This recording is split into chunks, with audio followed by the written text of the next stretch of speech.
Welcome, everybody. We will be starting very soon.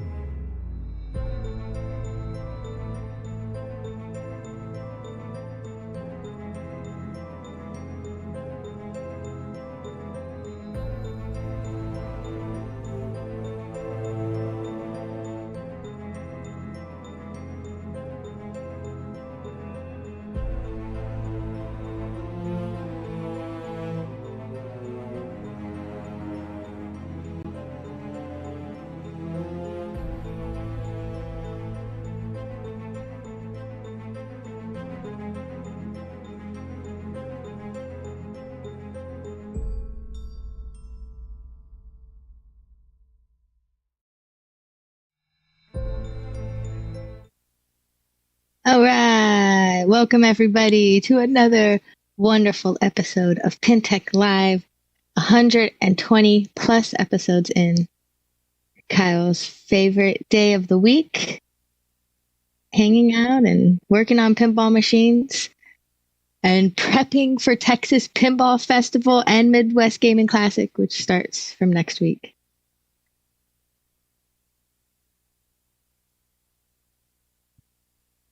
You should be mentally prepping for Texas as well, too.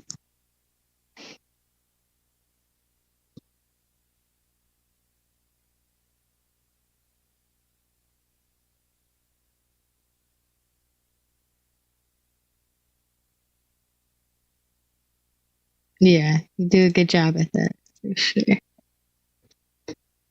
So what do you got going on with Elvira? Last week we looked at a bunch of different games, and now you're like, it's time to get back to Elvira.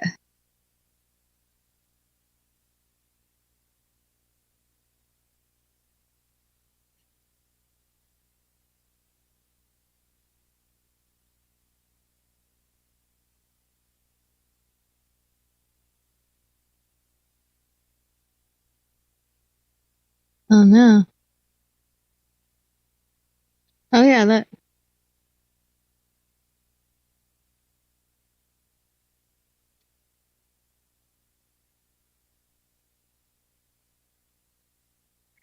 Well, he said he can't wait to get started on Elvira. And he's doing some audio stuff. How's everyone in the chat doing today? What projects are y'all working on? Any cool pinball projects?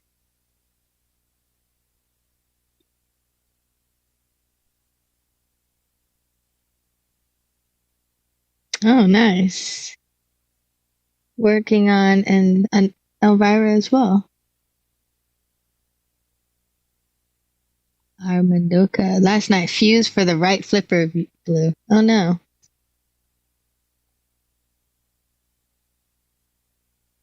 Hopefully you got it back up and running.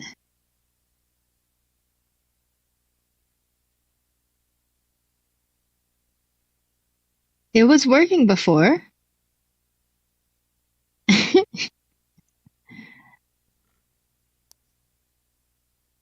Testing. Hello. Okay, that one's working. Okay, whatever. Why? Actually, you know what? That's just the good sentence. Why does? Just end it there. Why do birds suddenly appear? Is it? Yeah, okay, it's still working. Everything seems good. Sort of. Can you hear me now? Yes. Well, I can see a little bar that says people can hear me, but I want to see if the people can hear me. I can hear you in the playback. Hey, Kyle, thank you for the lovely handwritten note. Of course, you can come visit. From Donicus. Donicus? Very quiet. Okay, I can boost him. Now I'm going to feel bad because I wrote 2 notes to people last week. Donicious, what note did I give you? All right, there we go. I like to include notes and things to people. A small plastics company. Okay. Oh, he knows now. Look at that smile. I am very curious. I'm very curious what all that's for, and what it might be going on at that small plastics company. Your secret's good with me, mate. I won't say anything. Thanks, y'all. Sorry about that. Very cool. All right, Kyle. Ooh, Elvira. Everyone can hear me? I'm okay? All's good? Sort of? Yeah. All right. Hi, everybody. Let's sit down. Let's take a load off here. This has been a one heck of a day. So let's talk with the chat. I thought you were gonna work on Elvira. You were so like gung ho, ready to go. Oh, we're gung ho. I don't want you guys to see the side of my head, so we'll. Here, you guys want to see yourself? Put it on the playfield. Give us something cool to look at on the game. Okay, now Emoto's mad. Don't break the fourth wall. Oh, man, when you're not here, we break it all the time, dude. Hello, everybody. Can you tilt it down? Let's get a nice shot. Might as well, right? Oops. That one too. Yeah, look at the monsters slide. This game is really, really something. We'll talk about that in a second. Hello, welcome. We're here. We're what Emoto and I were talking about for a moment is prepping for the event, prepping for the big Texas-sized pinball event. That should be fun. You know, there's all sorts of things to see in Texas. Mostly brand new pinball games, which we spoke about a little bit last week. Did you see Kerry Hardy's video where he was running through all the different Texas highlights? No, I did not. What were the highlights of Kerry's highlight video? 8 different pinball machines are being shown.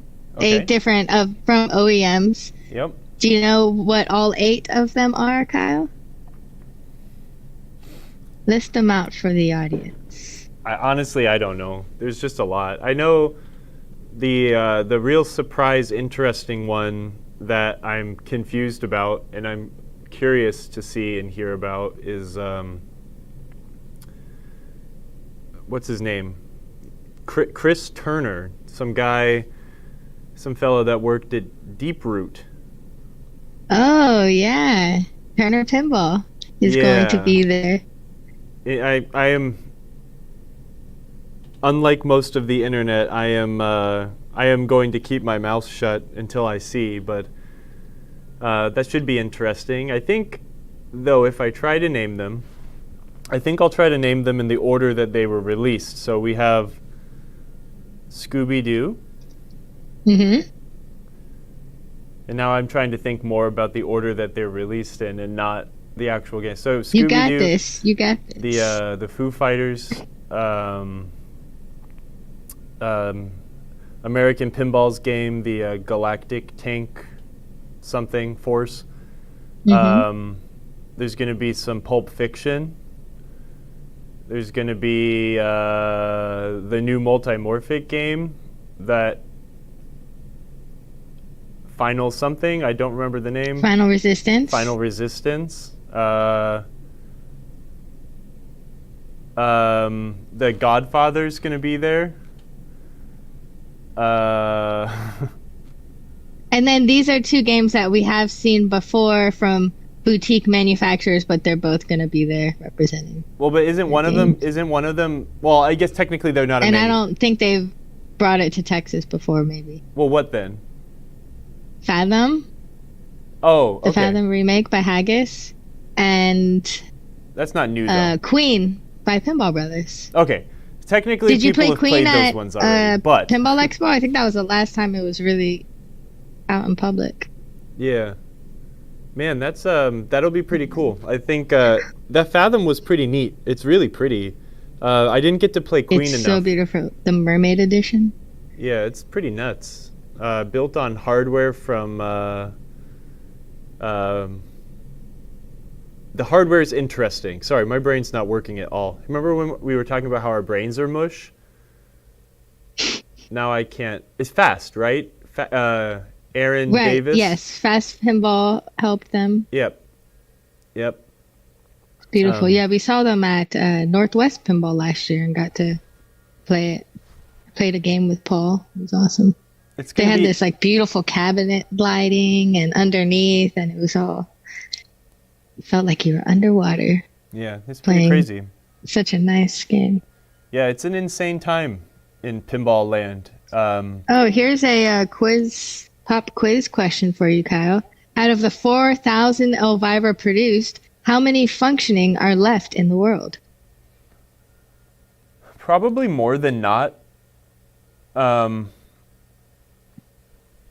You consider like a game like Mousing Around or Game Show, which really don't have any value other than the fact that it's a pinball game. Like those games will probably very easily or were very quickly scrapped, let alone the other ones that were, I don't know, just left to rot. Where a game like Elvira it hits so many levels, you know. I would assume that more Elviras are out there than not, but you can imagine that there's probably 25 to 30% less left in the world of almost every game, if not more. The more time drags on, less and less of them exist. But Elvira was a popular game then, and I think the thing is Elvira was also popular with the collectors when like they were being let go by distributors and such, or operators and such, you know. So who knows? We'll never know unless we can actually get everyone who owns one to say yes or no, but we'll never know. Magical. What does the list on Pinside say how many owners there are? Yeah, that's interesting. Yeah, that would be interesting to consider. But we have to remember, like, Pinside is a super focused market, you know?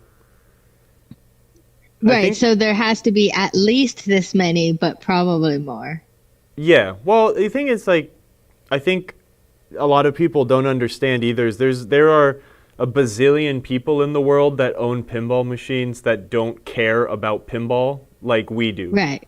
So, you know, it's always crazy when you get a service call to go to this person's house and then in their basement they have you know, all these games that you would just be like, oh my God, this is so cool. And they're like, oh yeah, I've just had these for 20, 30 years and now I want them to work again, you know.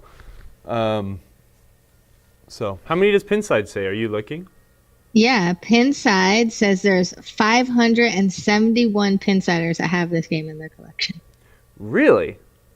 And in 108 public locations. Pretty rad, so right? If you consider that like maybe 25% of those are like overages, there's like at least 600. How many people on Pinside have it? 571. So there's probably like 600 and something made? of them represented on Pinside. Not every operator is going to be a Pinside account with all their games listed or something, you know? But yeah, that's And there low. was 4,000 produced. Yeah, it's So probably, maybe like, I'm gonna guess 2,500 Elvira and the Party Monsters still exist. I would probably I say have there's no more. more. That would be Yeah, there's nice. probably more of this, just because it is a special game. You can Right, imagine because this like one's not on the Pinside data, or maybe it is. Yeah, see, Todd Tucky would have guessed around the same amount, maybe. look, I would say like How many if I was Joe has operator TNG dude, serviced? like in my warehouse, and if I was putting some games away and it was if there was a Elvira with a broken ramp in a game show with a broken ramp, I would take game show and strip that down and part that game out before I would strip this out. And I don't think it's necessarily because of like the pinball, the love people have for Elvira and the pinball land. It's just this is just cooler. Like this has more value outside of just being a pinball game, right? But 30 of again, though, them. you'd have to. Wow. I don't know. That is kind of weird to think about. But At least 30 went through TNT Amusements, including one that was junked, trash, thrown off the roof. yeah, Todd says no. Nowadays, no one will strip a game out. Every single game is worth its weight in gold, dude. Save them all. There's two games that I stripped out a long time ago that I would I very much regret doing. The first one was a Stern Quicksilver, but Good this input, Stern Jody. Quicksilver looks like it should have been underwater or was underwater at one point, so I felt very guilty doing that. But the parts were very useful, and they adorn many people's walls, etc. And a white or a not whitewater, a whirlwind. We stripped a whirlwind down, and that was kind of a bummer. But again, nowadays you wouldn't do that. The whirlwind was missing parts. There was there's a unique board in the head of whirlwind that does something with sound. I think it like I don't remember. It's like a weird solenoid sound something or other board, but it was literally only used in whirlwind. And it's like that's like such an NLA board, right? Like no one ever had that. You can get them now, but that was reason enough to strip the game down. And the fact that the playfield was missing a ton of paint, and it was missing the cloud topper.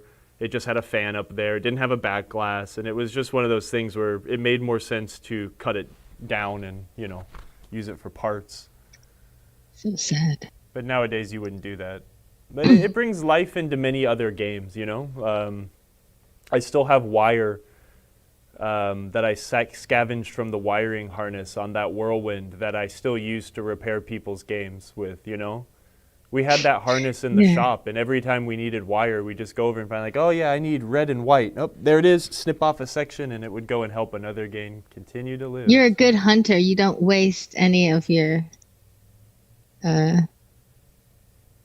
my kills. Whatever. Yeah. I was trying to think of like your game, right? My prey. Your prey. That's a good word. Words are really hard today too, but you get what I mean. I can't think. Jody brings up an interesting point too.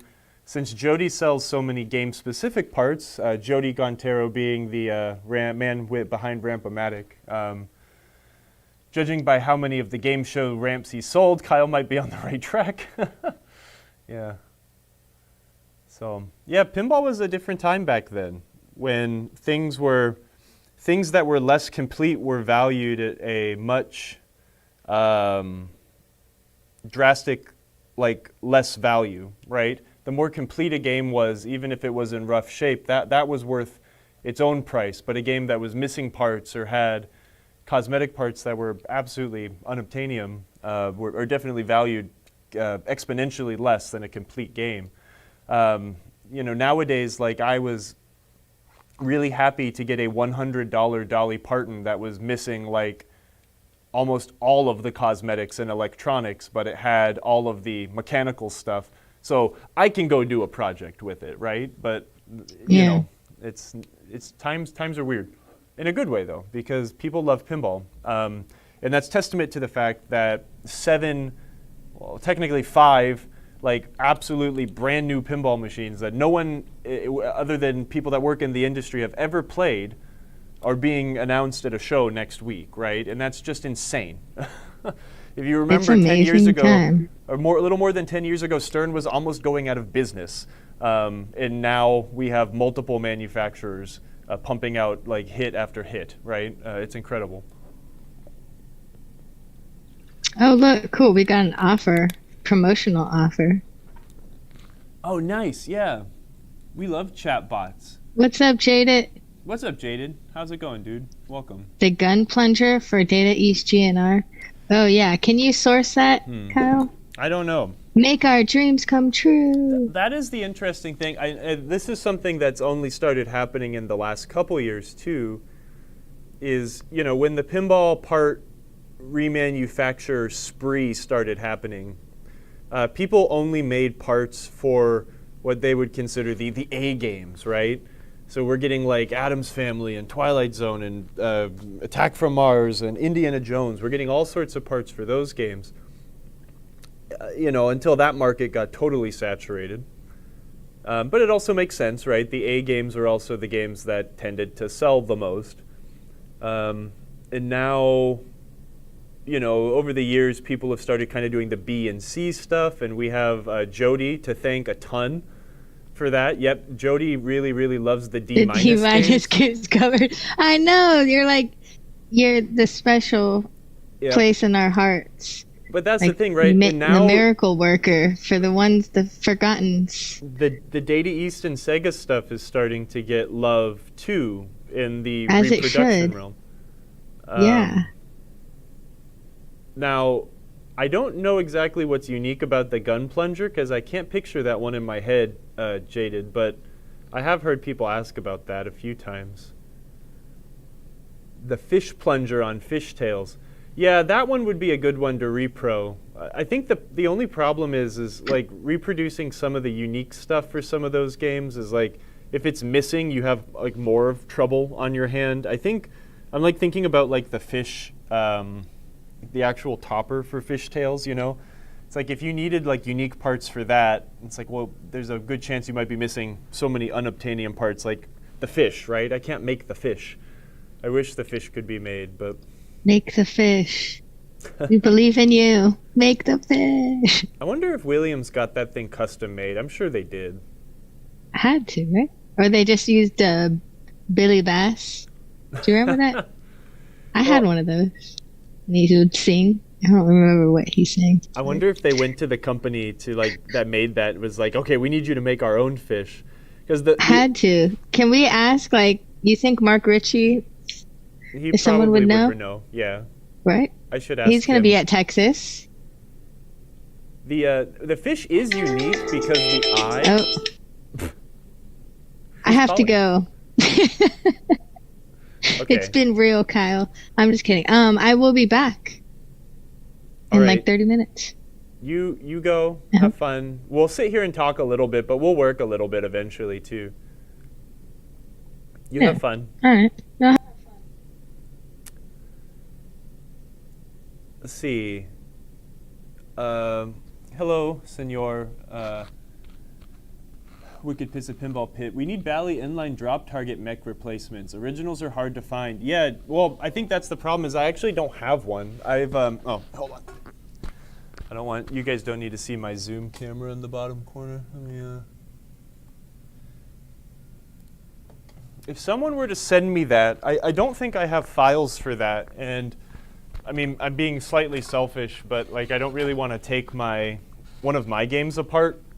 But if someone sent like the frame for that, I would like to get it remade. I've had a lot of the parts for Stern and Bally drop target banks redone. But the inline drop targets are really, I do agree with you. Those are critical. I need to have some made too for my homebrew game as well. Look at serious. Someone needs a fish for their game. The fish is unique. It has to be unique. It can't be off the shelf because the eyeball in the fish is an insert. It's a Playfield insert. So when the flasher behind the eye goes off, it shines nicely. So, but that's just funny. It's like that's the kind of crazy budgets they had to make pinball games way back in the day, to spend on little toys like that. Not that we don't get that stuff now, it's just a different time. So. I really don't want to stand up. We'll talk about this a little bit. This game's been a pain in my butt ever since we worked on it like last time. Almost every single threaded piece of hardware that is threaded into a Tnut is backing out and stripping itself. Environmental concerns with pinball. This game is probably from South Carolina. South Carolina is basically a jungle. It's super humid. And that is why, this is one reason why it is, if you have to store your pinball games, to really ensure that you have them stored in a, someone started a car and it's really loud. In a climate-controlled environment, any bit of moisture and corrosion that gets onto these things, like things will rust. I've never worked on as many rusty, corroded games as I have since I've lived in South Carolina. Where can I get the tubes that make the monsters go up and down? I don't know. What are they even? I mean, let's just take a look, actually.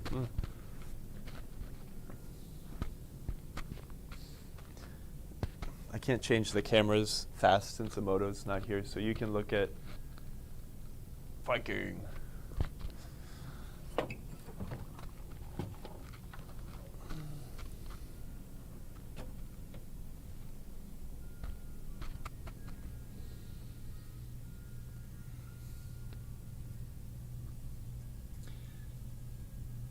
I think that if you needed these tubes, it would take a bit of DIY.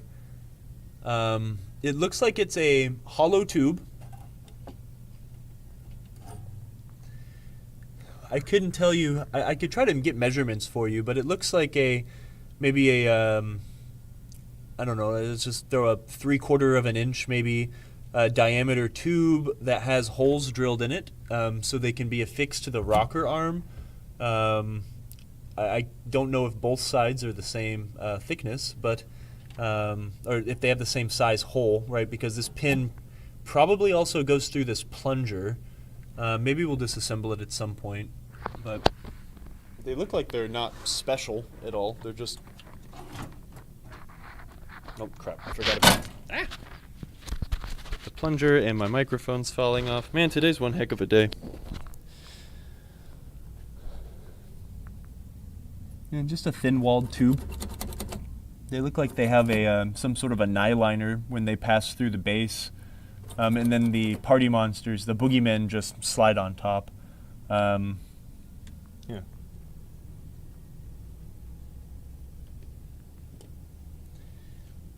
I wish we could just sit and do Q&A today, because I don't... Even though my brain isn't working, this game is sure is being something.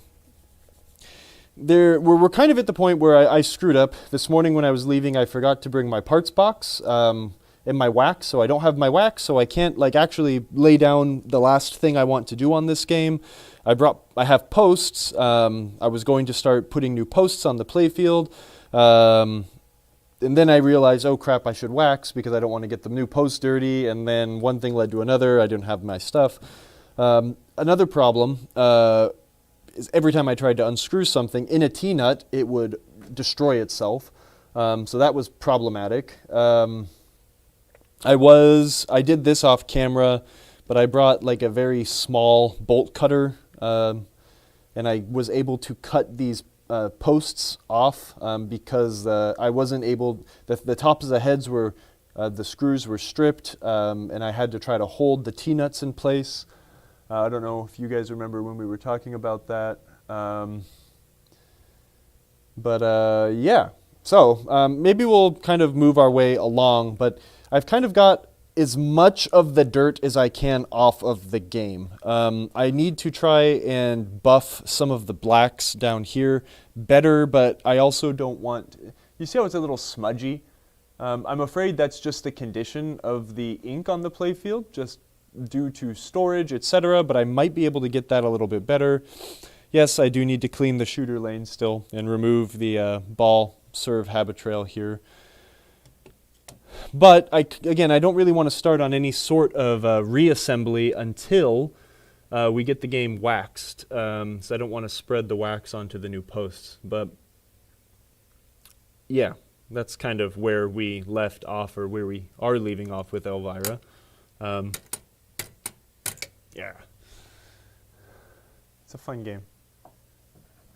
Yeah, Lynn's Arcade, taking some Black Flag references, putting punk back in pinball in Seaside, California.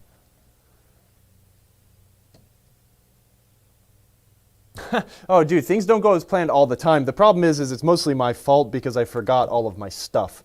You know, and there's only so much banging my head against the wall that I can do or want to do as we continue to try and mess with this. But things I'm thinking about other than waxing is I do want, once I get this off, I want to clean and be careful here in this location. See where the stripped off paint is? I am going to put a little brick of Mylar down there. Honestly, I should put a strip of Mylar here too. The ball always travels this lane. Every time you play, every time you get a ball save, every time you get a multi-ball, this will continue to degrade. Paint that is chipped away will continue to degrade. So that's something I definitely want to take care of before we start reassembling. The nice thing is like reassembly will go rather quick. This game seems very empty right now, but there's not much to this game. So once we get the plastics on and the ramps on, it will be go very quick. The only other thing I'm still kind of concerned about, and I don't want to put the what used to be here back on, is the cover for the barbecue bit. That is kind of the one that was included was lame. Where is it? It must have broken, and someone had created some custom bracketry. It went like this, and it's just not good. I don't feel confident enough in my plastic forming abilities to like recreate one, but I might have to get clever. Bending plastic really isn't that hard. I think I could do it, and I might try. Actually, I know someone who's really good with plastic, and they might still be in the chat. Hey, Jody, can I send you some weird thing and you can try to make a reproduction of it somehow? It's not vacuum formed, but maybe you could give me some tips.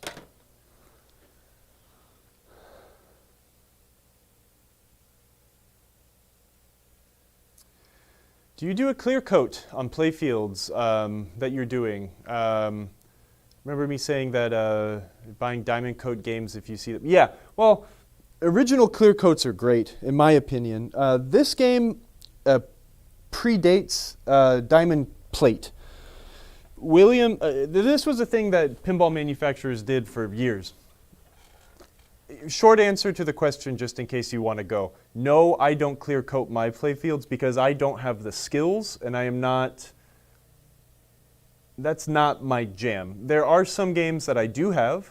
I have a Sea Witch that I have a new old stock playfield for that it is my intention to take that playfield and send it to someone to clear coat, but I won't be doing that. I might damage it. I don't want to do that.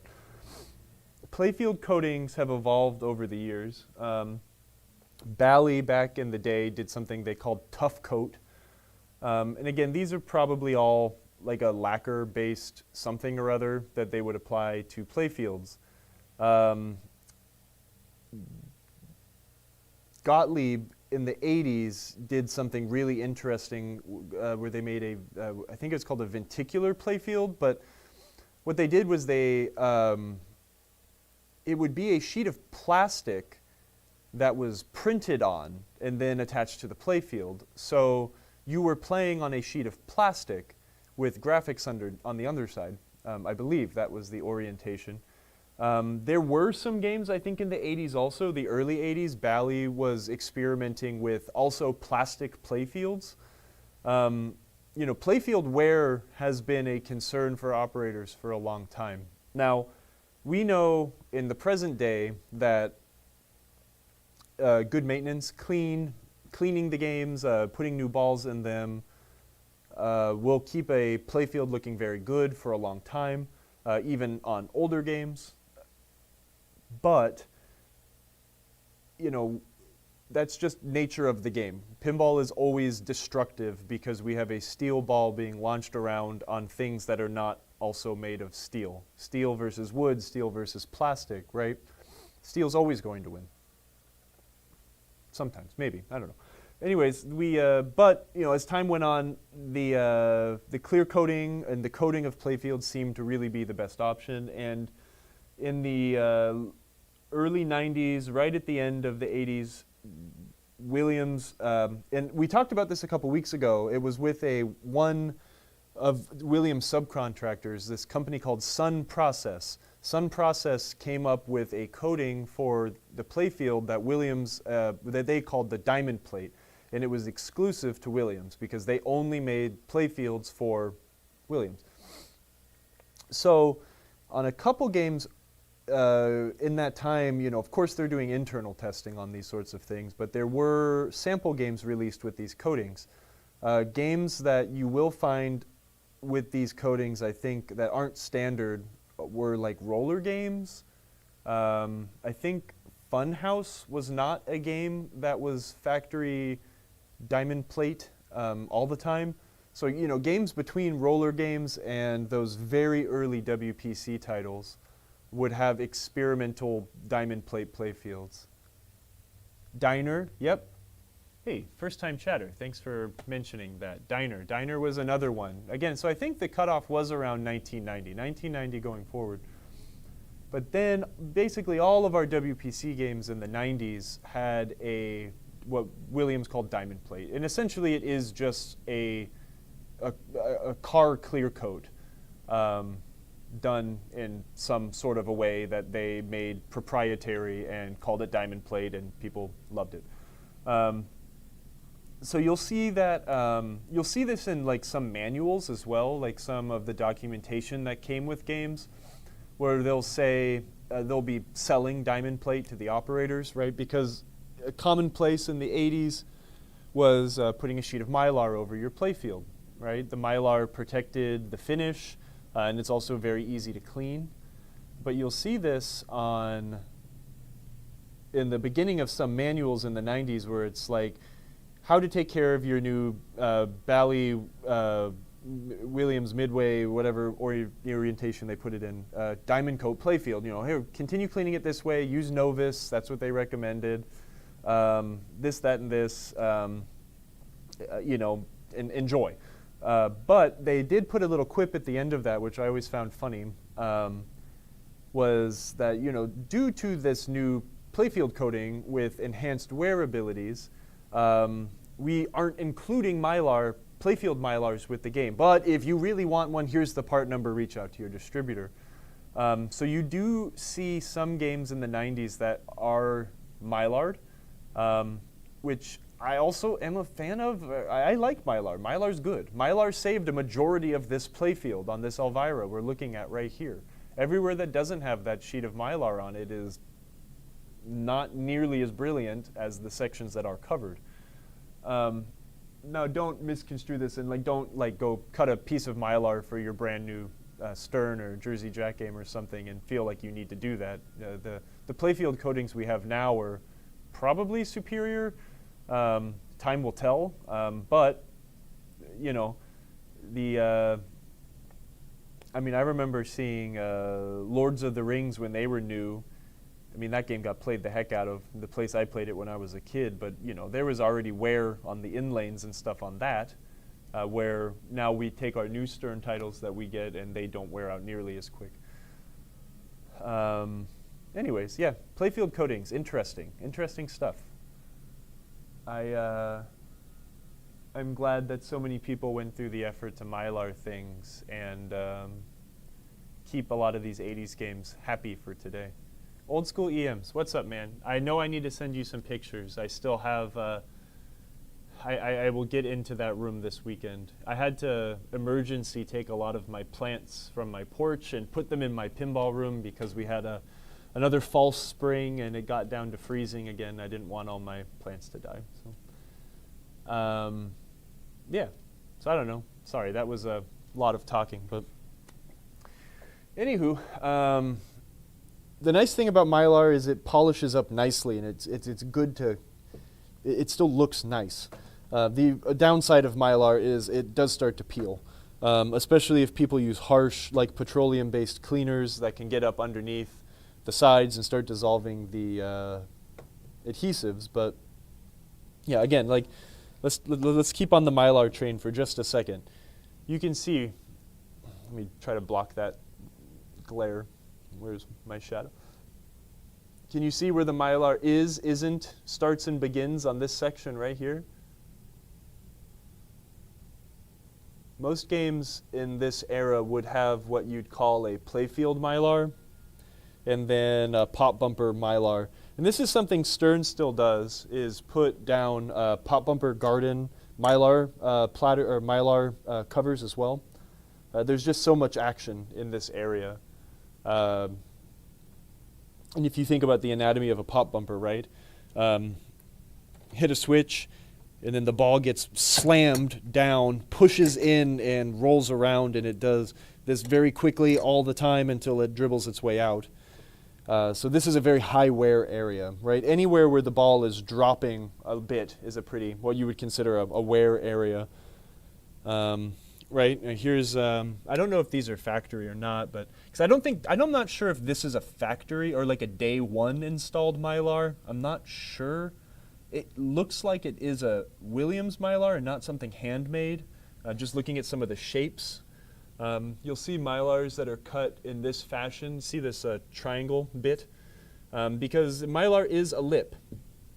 Now, you might think it's ridiculous, like quite a heavy pinball getting stuck on such a small, skinny lip. Like, that sounds ridiculous, but it can happen. So these things are cut like this, so if it were to ride that lip, it would come up here right against the wall and pop its way up and over.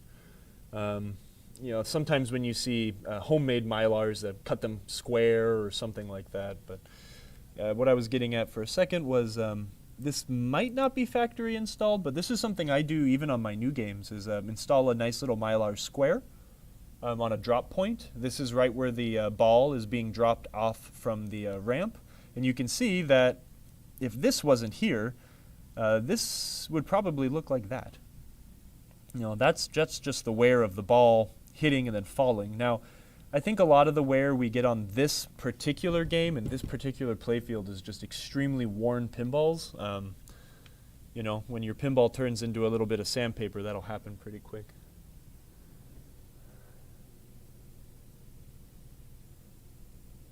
Does Jungle Princess have an owner's manual alongside the schematics? I think so. I think Jungle Princess does have a owner's manual, but it includes the things like on what, I think it's mostly just like settings and coin settings and showing like where liberal and conservative adjustments for the posts and stuff show. I don't think it has that much information in it.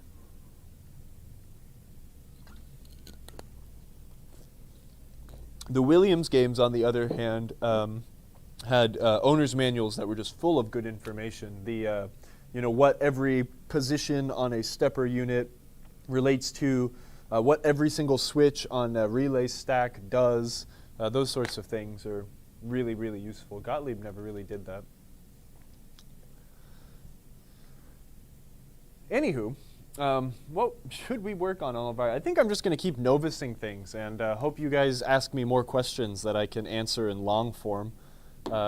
So that way I can just keep polishing and keep up some work here. This section over here on the side is kind of bumming me out. It's just, there's something that's not coming up. You can't get all of these ball swirls and ball trails out without really, hitting it with something more abrasive than I'm comfortable putting on this playfield in particular. But I also did a lot of novying on this playfield without a lot of buffing. So I think some of the novice is actually kind of dried, and you can tell when a playfield has too much novice that hasn't been buffed, is it will get kind of sticky. It feels thick and sticky. You do need to buff it out. So what I'm saying is, you get a section, then get a clean section of your rag and buff it out, and then you'll feel it be a lot smoother. This game's really dirty, and I'm seeing like along the back panel here, there's a lot of dust. I want to be gentle with this. This doesn't look like it has any sort of like flaking or delamination, but there's just a lot of baked on dust. I want to see if some of that comes off. Some of it does. Some of it doesn't. Let's see. Hello, Abe Flips. Welcome. Goo Gone on playfields. Nah, I mean, Goo Gone is good for cleaning up adhesives and sticky things. You really shouldn't need that on a playfield. You use Goo Gone a lot on cabinets and when you get adhesive and sticky stuff on lockdown bars or coin doors, but never really on a playfield. I've never used it. When I've removed Mylar from playfields, I have generally used like a Roncinol, like a lighter fluid, or naphtha, to remove the adhesive, because it really does a good job of breaking down the adhesive. That back plane is sure is something. A lot of that looks like dust to me, but it's not coming off with novice. I am using the gentle side of the rag. Like the less nappy side of the rag. But a lot of this stuff doesn't seem like it's dust. The nice thing is a lot of this stuff that I'm kind of looking at and seeing now, though, is covered up by the ramps on the game, so I'm not too worried about that. I do have the new plastic set. We should get a new deadhead plastic with that. This one is particularly nasty. This rear glass channel also looks like someone perhaps dropped a cigarette on it at some point or something. It's got a strange burn to it. Again, this game, some people might be asking, it's like, why aren't you doing it all? Why aren't you going crazy? Why aren't you taking it down and doing this and that and this and that? Well, this game isn't mine. This belongs to someone who asked me to make it pretty, make it work, and then they're likely going to go and resell it.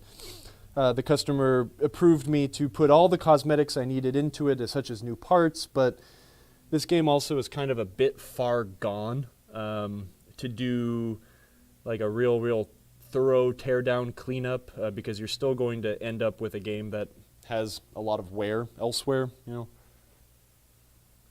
Yes, Old School EMs brings up a really, really good point. Use good lighting when you clean up pinball games.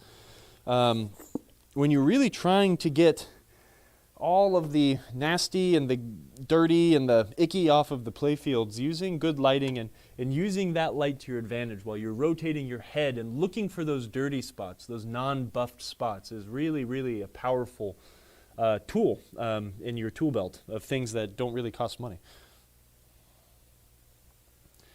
So I'm going to, I don't think I've actually cleaned up here by the pop bumpers, so these should come apart. Actually, I will remove the, I'm going to remove the caps. These caps, these might clean up okay. They're not that bad. Let me get my number 1 screwdriver. We'll do a little bit of something useful today. This area is quite dirty. I am also being a little careful up here because there is a bit of paint wear along the bat inserts, the rollovers at the top of the game. I see my job on this one is to preserve what's left more so than pimp it out. I don't know. These pop bumper caps will probably Novus up nicely.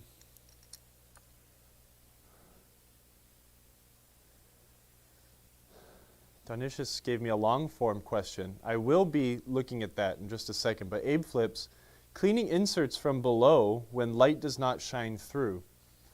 Depends on the game. It depends on your shop. When I was in a shop, like an actual shop for working on pinball games, we had a nice compressor with an air gun. Lift the playfield up, get that compressor in there and squirt the insert, and off comes all the dust. That works very well. Some people might not want to do that in their living room or might not have a compressor. But what I'll use is something like this. And this generally does a decent job. I'll show it on the big one. Qtips is a good one. I like to just have like I think people will call this like an acid brush, but this is like something you would use, like a disposable coarse hair brush, you know. This is stiff enough. The bristles are stiff enough to not deform when you're pushing into corners, and you can use this to really get around and wipe off that big section of dust. I would recommend against using like liquid or something for the most part.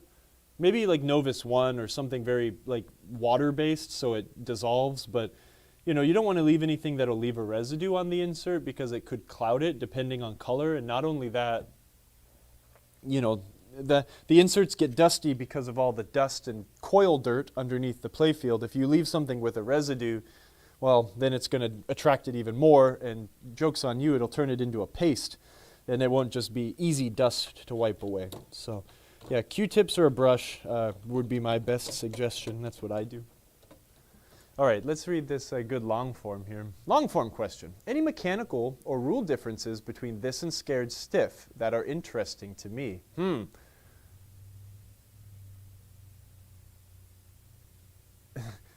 On the cue ball looked like some dust, but it was cigarette. Yeah, people put cigarettes in weird places on games, right? It kind of makes sense. On this game, you might be sitting here playing, and you can't rest it down here. I mean, the spot I would probably want to rest a cigarette would maybe just be on the lockdown bar, like here. But I don't know, maybe someone thought, oh, I'm going to put it up here, and then they had a really killer game, and it burnt back and melted that. So again, it's like if this was a really high-end something I was doing, I would replace this. Since this is, make it as nice as possible, make it pretty, but don't go crazy, this is something I would leave. Because functionally, it's fine. It just has a goofy burn on it. Differences between this and Scared Stiff, there's a lot. Scared Stiff is a lot deeper of a game. This game is a little more of that 1980s lock the balls, start the multi-ball, shoot the jackpot. I don't know if this game had a rollover jackpot feature. I don't think it does. When I say that, like, think about a game such as Taxi or Diner that had a separate display that showed like what the value of your jackpot was. I think in this game it was pretty linear in that sense, but yeah, you lock the ball, start the multi-ball, get a jackpot. It's simple, and I like that. Simple's not bad. I don't know what you guys think, but I enjoy all sorts of pinball. You know, I've been reading Pinside more lately for a couple reasons. One, it is kind of nice to be able to get in there and take a look at what people are asking for when it comes to parts for their games, perhaps. But also just kind of like keeping a pulse on things sometimes. I don't know. It's just a lot of hot takes and negativity that I see there. But, you know, when people were talking about the James Bond 60th anniversary edition, that being a single level, relatively what we would look at and say simple, something that didn't include ramps. I don't know why ramps make things less simple, but level playfield. And it is interesting. And this was something I also noticed when TNA was announced and all that too. And I'm guilty of it, you know. You sit there and you talk with your friends and men's like, man, I love the classics. I love the old games. They're so much fun. You know, I wish someone, you always get this in any sort of thing. I wish someone would make a game like X. And then, you see TNA and it comes out and it's like, oh my gosh, this is so cool. They made exactly what I want. Well, too bad I can't buy it for whatever reason, right? And I think lots of people are guilty of stuff like that. And I think it's really, it is neat that Stern made something like that. Now, I know that the licensor wanted a game like that. They wanted something simple, a throwback, maybe included all of the assets. But, we're seeing a bit of that, right? I mean, I wouldn't necessarily say Pulp Fiction is a simple game. None of us have ever played it, anywho. But it is a throwback, right? We have the numeric or alphanumeric score displays. It's in a throwback style cabinet. It's more akin to a game like this, the one we're working on, than something more modern, such as James Bond or the Foo Fighters or something like that. And I think it is neat that there is a bit of a throwback. I just find it strange that people have like a perceived value. Since this has ramps, it's worth more, right? This game is more worthy of my money or something because it has these features. But that's what people think. Sorry, I'm trying to adjust this camera because I realize it's in a weird spot.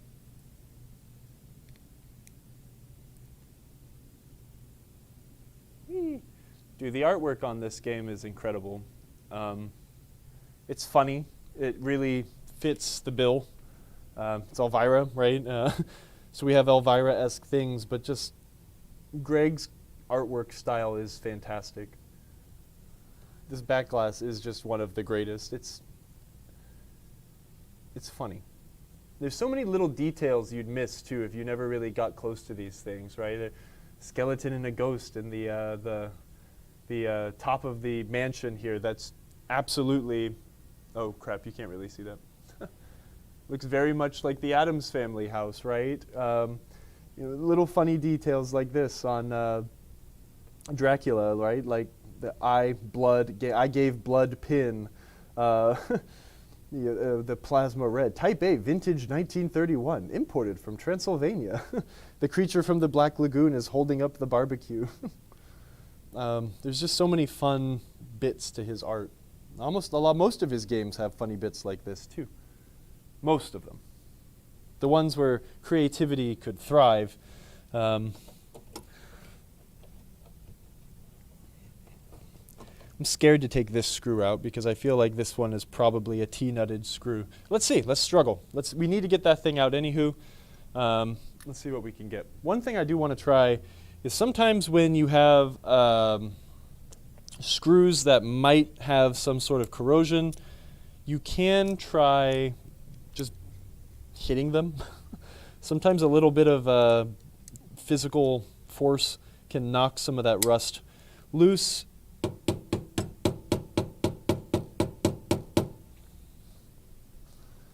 Right, that's you kind of a lesser but similar principle to like why an impact gun, like from a mechanic shop would use. I don't like the way that's twisting, so it's got a T-nut underneath it, and it's probably going to explode. So let's actually take a second here to go underneath this playfield. Sorry about the motion sickness here.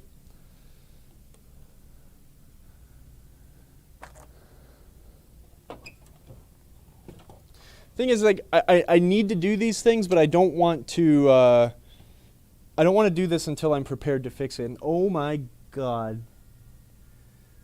I want to say words that would make a moto be like, you can't say that on Twitch.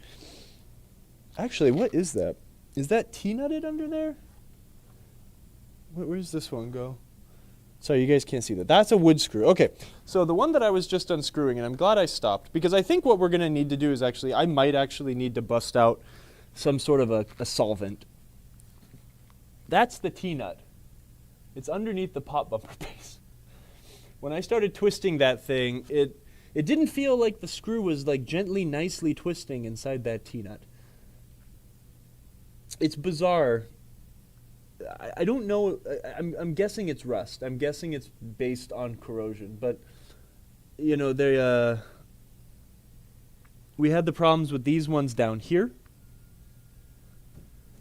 I had a problem with one up here today too, and look, this one's never really been mucked with, but since the screw and the Tnut were fused together, when I started turning it lefty-loosey, it just pulled the Tnut out with it. That's how corroded these things are. Let's look at the anatomy of a Tnut really quick, just in case some of you guys might not be familiar. I've only got a broken one.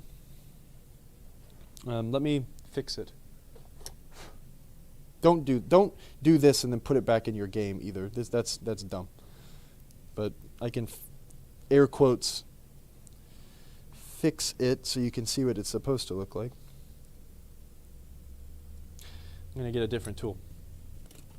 Uh-oh. Where'd my tool go? There it is.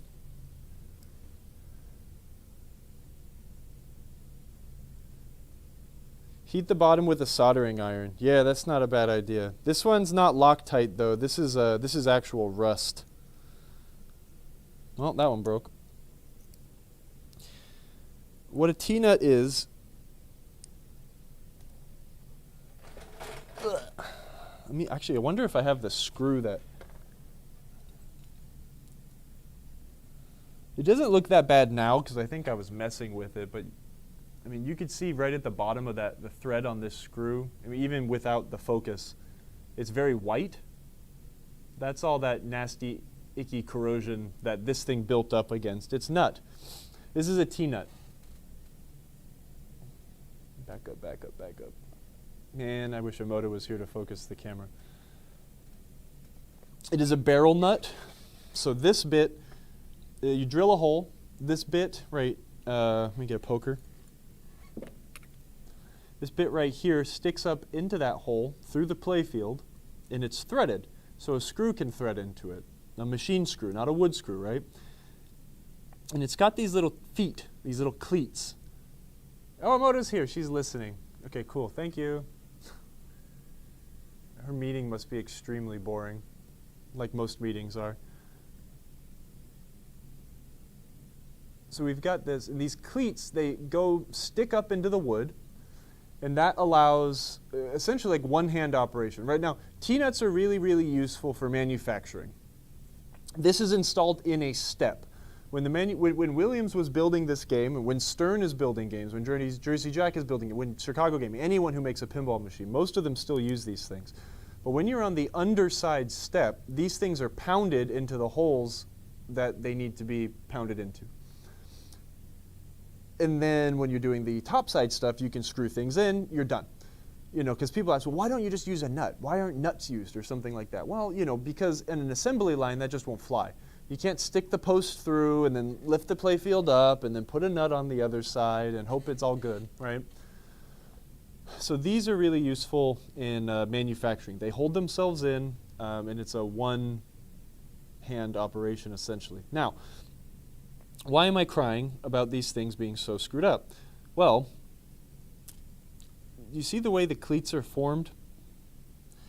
These things hold nice and tight. When you're tightening the screw down, it's going to hold itself in, not go anywhere. When the screw and T-nut are trying to move together, like the one I'm doing here is doing, when I'm turning it left, right, I'm putting pressure on it in a way, hold on, I'm trying to think what I'm doing. I'm putting pressure on it in this way, so it's wanting to turn left, and what it's doing is, since they're so stuck together, it's twisting its cleats out and flattening. So when I held this thing with my nut drive, or my vice grips, I extracted the T-nuts and they looked like this. What I was doing before, while I was saying, where's my tool? I was straightening these cleats out.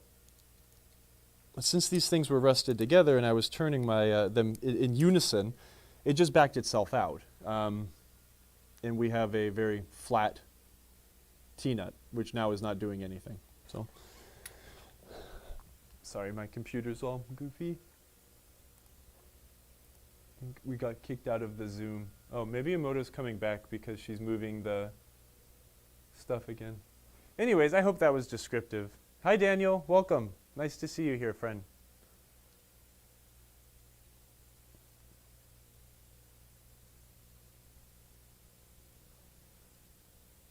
Fitz Pinball asks a interesting question. Let's back this one down. Let's figure out what's going on here. Actually, let me put this down too. I think I'm not going to do much more work on this thing until I have everything. There's more things we can do, but I need to have my hardware and I need to have like heavy artillery to continue doing some of this stuff. This thing's turning into a pain in the butt. This is also why you don't charge flat rate when you're working on people's games. You charge by the hour. One Elvira will do one thing and the rest of them will do another. Let's focus on something funny like the Party Monster Multi-Ball Jackpot achieved total monstrosity.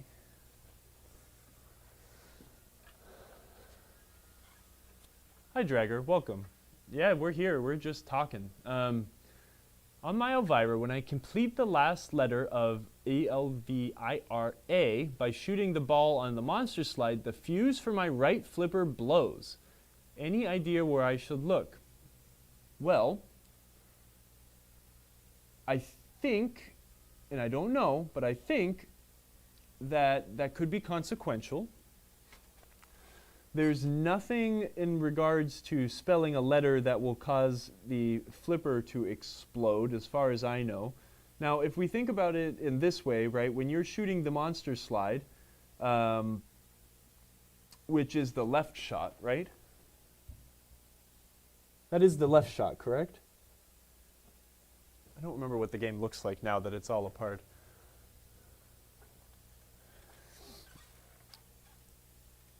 I don't remember how the fuses, the flippers are fused either. I don't remember. You know what? Let me wash my hands. Let's open up a manual. Let's look at this together and see if we can find some things that kind of make sense, that might correlate. Give me a sec.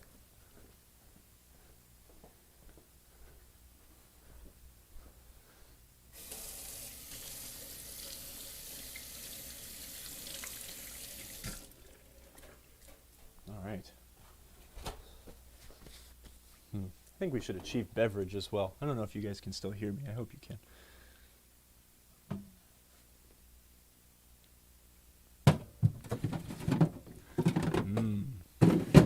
Beverage.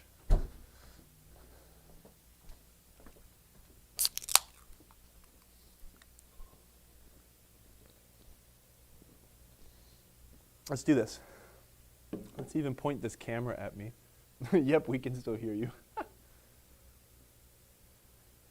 Sing happy birthday. Well, I'm just wiping off grease. I'm not disinfecting my nasty self yet. During the pandemic, when they were always like, wash your hands thoroughly, you know, and for 20 seconds or something, and then someone on the internet posted, you know, if you say the introduction to Star Trek Next Generation at the proper cadence, it's about 20 seconds. So I got very good at harnessing my inner Jean-Luc Picard. All right, I am opening up a manual here. Let me see if I can do this without like exploding OBS. Let's do this together, everybody.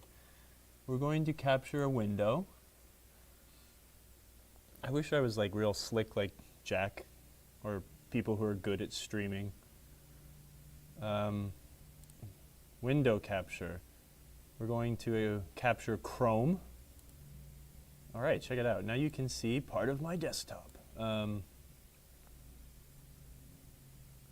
Only problem is now I need to be able to see what you guys can see, but I also need to be able to see this too. So let me, oh crap. Wait, really? It just that's bizarre. Okay. Emoto's like, what are you doing? You're screwing this all up. Okay, this is what you guys get to see. Sorry. I'm just gonna have to deal with it. Yeah, you get to see legs. I'll put the chat down there so I can see when people are saying things. Okay, so let's take a look at some fuses and such. The solenoid table, I believe in these, do not tell us anything about fuses. It tells us about connectors, where they come and go, and the driven device, so that doesn't help. But there is a section in the back of the game that does have a power map. Back of the manual, rather. So let's go back. I believe the fuses are going to be on the auxiliary power driver board. I think that's where all the 50 volt stuff is handled on these System 11 games. The thing is if I remember right, I think all of the 50 volt stuff is on one fuse. That being said, the monster slide is the monster slide is the left orbit shot that goes up in kitty corners, and that's where you lock the balls, right? That's not the ramp, the left ramp, is it? Okay, so here's a cabinet wiring diagram. That's not going to help us. Optos, power supply, here's the computer schematics, display driver schematics. This is the auxiliary power supply board. I mean, we might be able to, well, let's just remember the page. It's 316. Let's see if there's a better page. Yes. Control solenoids, special solenoids. Special solenoids, 25 volts. Switched solenoids. So switched solenoids are ones that work on the AC select relay. So when the relay is in one position, it shoots coils, and then the other position, generally it'll shoot flashers. So if you look at the right side of the manual, I don't know if you can see my mouse. I think you can. The, oops, I clicked on the wrong thing. Okay, you can see my mouse. This is showing here the AC select stuff. So the same solenoid transistor, the same tip 102 that drives the knocker also drives the left return letter flasher. The same thing that runs the eject hole also drives the moon/wolfman flashers. The idea here was to be able to run a massive amount of flash lamps without cutting into the amount of coils that can be driven by the computer. So it's a neat little thing. And again, most of these things will never go at the same time, right? There's absolutely zero chance that the eject hole and the organ flasher would be going at the same time. So parts of the choreography of the game are scripted to where the ball will be kept somewhere, the relay will switch over to the C side, start doing a bunch of flasher stuff, and then switch back over and gameplay will resume. Here's the power wiring diagram. This is what's going to be really handy. These first couple manuals where they started using like actual computer, drawings and stuff, they were a little bit hard to read, but we can figure out what's going on here. So we know that the flippers run on 50 volts, so let's look at some 50 stuff. So right here on the auxiliary power driver board, we have what is the 50 volt supply. Now, this is glossed over, and that's okay, because we're looking at an overall diagram. We're not looking at like the specifics of the 50 volt supply, but it's probably a rectifier and all that stuff. So we got AC coming in. That's probably true because here's the transformer, right? So AC coming in, part of the AC is fused, and then through magic, it gets turned into 50 volts. And we have F6 and F5. F6 comes down here and turns into the gray-yellow strand for the flippers. F5 turns into the blue-yellow strand for the flippers. So the flippers do seem to be fused individually, which I forgot. I didn't remember that. The fact that your flipper... So looking at this and my quick assumption, if you're still here, sorry, this has been kind of a crazy runaround, Fitz, Pinball, but looking at this here, there should be absolutely zero correlation between you hitting a certain combination of things and it blowing your flipper fuse. The only thing that I can figure out, or I will tell here that would blow up the flipper fuse is going to be related to the flippers. So what I would do is, in this situation, is ignore all of the other information that you feel like might be pertinent and focus in on something. We'll focus in on the flippers. So let's go take a look. Actually, well, let's look here again. On the auxiliary power driver, blue, yellow, and gray, yellow are the 50 volt feeds to the flipper. Let's go check that out. Sometimes those diagrams are a little hard to read, or they're a little daunting to look at and kind of, again, try to figure out what is going on.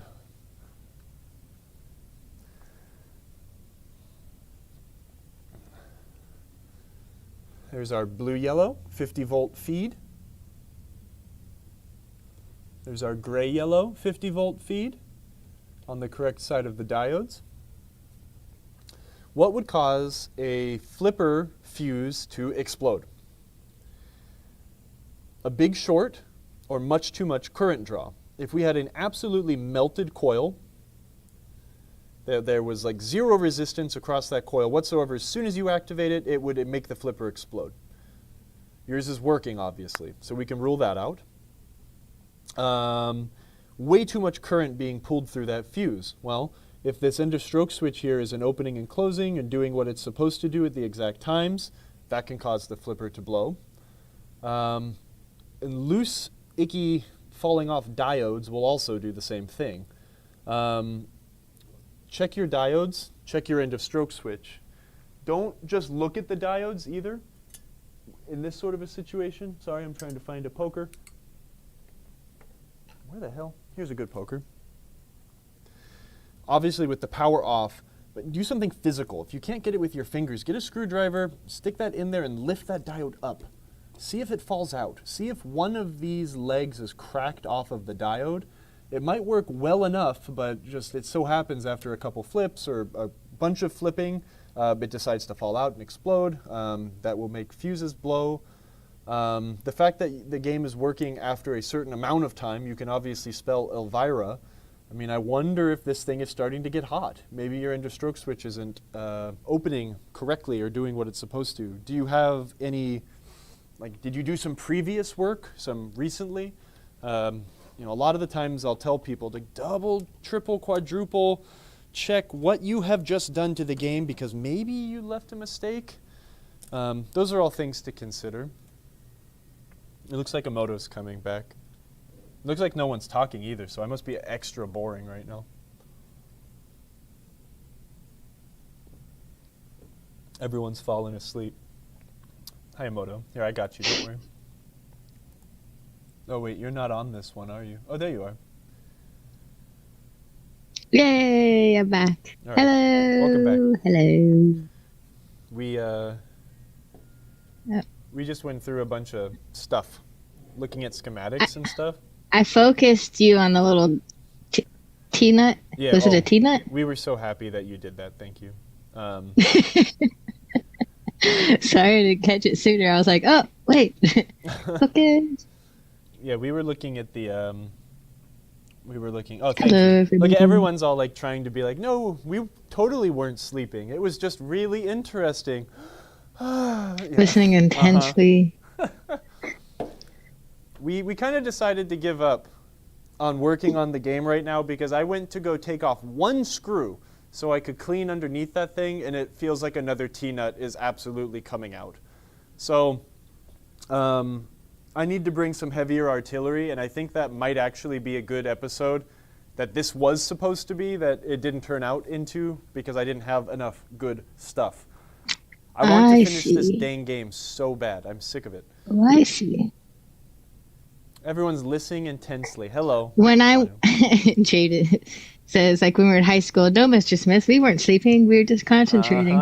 When I went to my 10-year high school reunion, as a paid photographer, by the way, which is the only way they would get me there. Super cool. Everyone was like, oh, yeah, I remember you. You're the girl that was always sleeping in class. And I'm like, I'm glad that's how everyone remembers me at high school. Yeah. I mean, that's staying up late playing video games and sleeping in class. just sleeping in class. I mean, that's fine. Hello, Ben Rob. I mean, I still made all straight A's, right? I couldn't not. I would get murdered. What are you polishing over there? People in my high school would probably think the weird guy that always had headphones on and really liked cars. I don't know, the computer nerd. I don't know. Actually, the funny thing is like I've not spoken to barely anyone I went to high school with since I left high school. I very much left that all behind and was like, all right, bye. My favorite teacher from high school officiated my wedding. He married my wife and I. Eska and I were married by... Didn't you get married like in a pinball Winnebago or something? No, we got married in a beautiful garden, but we did have the little juju Filled there with pinball with a bunch machines. of nice pinball games. So That's awesome. I need to read the chat. I'm glad that was helpful. Hello, Ben Rob. What's going on? Dude, I'm trying to come to Savannah so bad. I just have zero time to do it right now, which is making me really sad. I think when I get back from Texas, maybe the weekend after that, I will come to Savannah. I need to. I know it's so busy, and I feel really bad that I keep having to tell Ryan that it's like, I can't come right now. I'm sorry, but I need to. I want to. I want to. We need to do a lot of work on that poor Elvira. I wonder if Ryan would buy this one for like whatever this dude wants to sell it for. It's nicer but worse in some ways, you know? Yes. Yeah, Greyface Records is opening up a new mall location in Savannah. Bring people back to the mall. Record store and an arcade, the coolest thing ever.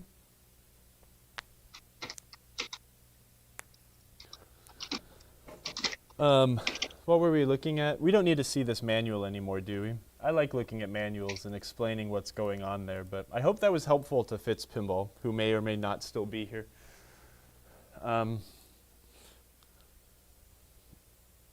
For now, I am getting a bunch of emails all at one time.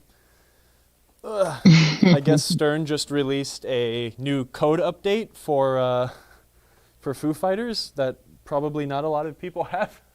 But hey, there's new code. Get ready. We are ready. I'm needing to write down. I need to get some new hardware for some pop bumpers, and I need to get some new screws for the for some of the posts that I broke and cut. But yeah, these things are actually polishing up quite nice. They're not cracked, they're not brittle, so thankfully we probably won't have to replace these pop bumper caps. They'll look fine.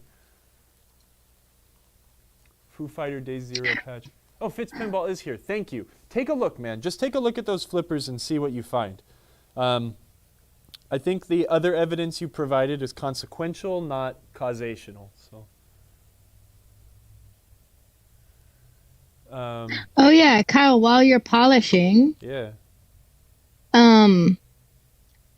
We'd like to look at you polishing. Scary. I don't want. We'd like to send all of our current Twitch subscribers a Pin Game Journal calendar, and also we should do some pinball trivia for some people in the chat to win one as well.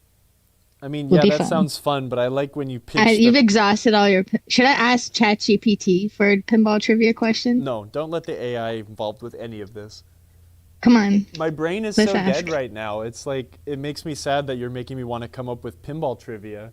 You love pinball trivia.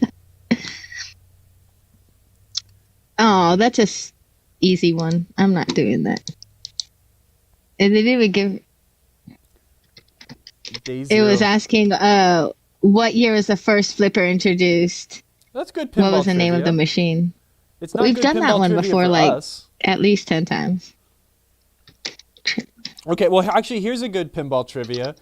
And if you take more than a minute to answer this... Do you remember Willy Wonka, the robot that was trying to predict where the golden tickets are? That's how I feel when I talk to ChatGPT, that guy. Thank you for resubscribing, Drago. Yes, Danishus is correct. Oh, thank you. It was Humpty Dumpty, but, who invented the flipper? Thanks for the follows. Rather, who is credited for inventing the flipper. Yeah, it was Humpty. And you need to say that within like 60 seconds, because if not, you're Googling. Bill Nye the Science Guy. Bill. All right, that's a good one.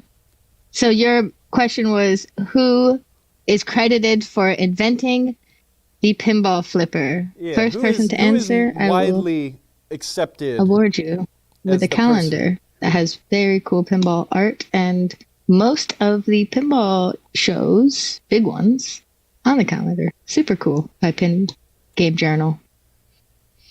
Yeah, it's got good art. It's really handsome.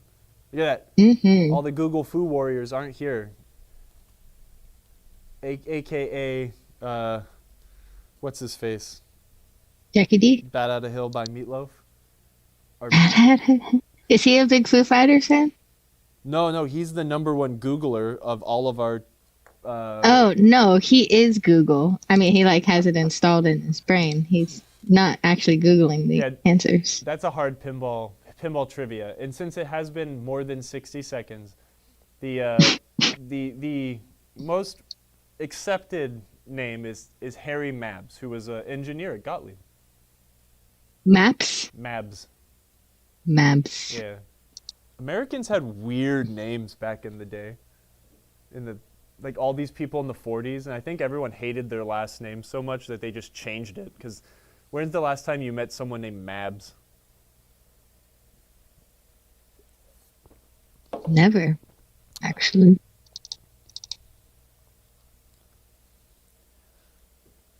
Well, that was successful. Yep, I'm so bad. Okay, let me think of another pinball trivia. I'm sorry.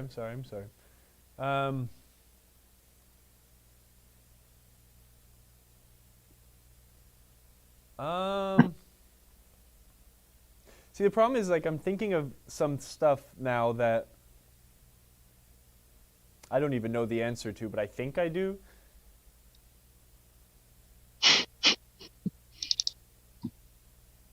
Yeah, you could win most pinball trivia by saying Harry, Mark, or George. There's a lot of people with those names that have made some very impactful marks in the pinball world. Okay, here's an easy one. In which pinball company did Gary Stern get his feet wet? Like there was a flood? The first pinball company that Gary Stern worked for. Around. Aha! All right. We have a winner. We have multiple winners. Williams. All right, so that guy. Edible Bard was first. All right. Edible Bard, send us your shipping address to marcotv@marcopinball.com and we'll send you a cool Pin Game Journal calendar. And it is true. Sam Stern was the president of Williams Manufacturing, or Williams Electronics at the time. Harry Williams had sold the company much long ago and was not super connected. He didn't sell it to Sam, but Sam was the president of Williams Electronics at that time. Now, let's have a follow-up question to that. Everyone ready? Actually, I want to do it this way. I want people to know that they need to get their fingers on the keyboard. So I was going to say, like, oh, everyone who's ready, like, type something. But I'm just going to ask the question. It's going to come. Everyone type 1 when you're ready. I'm making things really difficult. I'm feeling delusional now. Oh, my goodness. When Gary and Sam Stern wanted to start their own manufacturing company to make coin-operated devices, what company did they purchase to then turn into their company? These are fun pinball lore stories that we should know. Fitz Pinball, got it. Chicago Coin. Nice. Donicius came in just a second too late, but yes, those are the correct answer.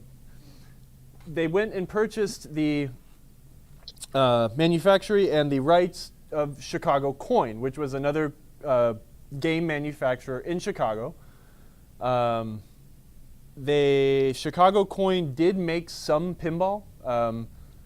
They definitely did not have a big market share in that, but Chicago Coin made a lot of other games in the coin-operated sphere. Lots of shooters, lots of rifle games, other sorts of console games, and stuff like that. So it was very easy for Stern Electronics to come in, put their name on it, and start manufacturing their own games because they had the tooling and the engineers and all that stuff. So the first Stern pinball game was Rawhide. I forget what the 4-player version, or if that was the 4-player version. There's Rawhide and Stampede. I'm sorry. Delicious, you always win because you're always second. And yes, since your answers are coming from Denmark to South Carolina, no, you are winning in your own right. You're winning for the European contingent. You're winning for the Europeans. Hi, Colin. How are you? The first game that they made, I think, they were EMs, but it was Rawhide and Stampede. And then Stern went on to make a multitude of, only a couple EM solid-state crossovers. But then, of course, we started getting some really interesting early solid-state games. So, yeah, Stampede's a good game. It's a neat game. It has some great art. Yeah, the 2-player version I really like because you have more art. But let's see. You know what I've been doing a lot of lately is since Roger Sharp came to town and I had him sign my book, I went back and read a lot of the book. And I've been doing a lot of reading of like old-time pinball history. And that stuff's like super interesting and super important. And like I need to go pitch it to Jack Danger or something because he's like obsessed with like weird pre-war pinball games now. I think we need to do something about that. We gotta like, it feels like me and him and Jordan Berger in Texas are like the only people under the age of 60 that like are halfway interested in like pinball before 1960, which is fine. Pre-war pinball? What? Jeff Frick isn't 60, I don't think. Well, the only Who does history of the awesome history of pinball booth at Texas Pinball Festival? I'll have to go and see. Yeah, no, I can't wait. He has the pinball. What's it called? What do they call that? The history of pinball. Yeah. Booth. He has all the bagatelles and stuff like that. Yeah, that would be fun. Yes, Roger's book has a lot of spelling mistakes in it, but I have a second edition copy that has less, is what he told me. It's great, though. It's great. Really? In Croatian, Kar means emperor. Wow. Daniel, you're from royalty.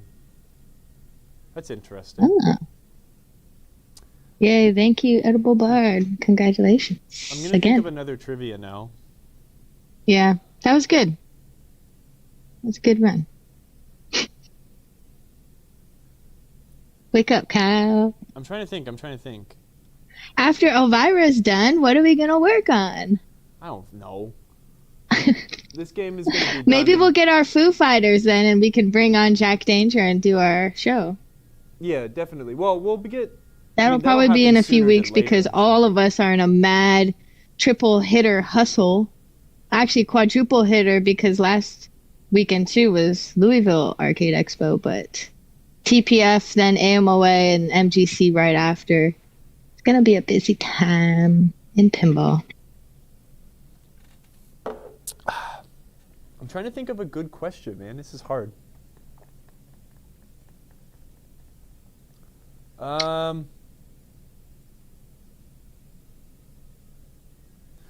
I'm trying to think of things that are like not insane, but also are not like super easy. And I'm trying to get like influence from things in this room, but it's really not helping. Give me a second. We were talking. Oh, that's actually an interesting thing too. And I know that book that I don't think is ever going to come out, or did it? That history of Stern pinball. Like, yes, it came out. It did? Yeah. Huh.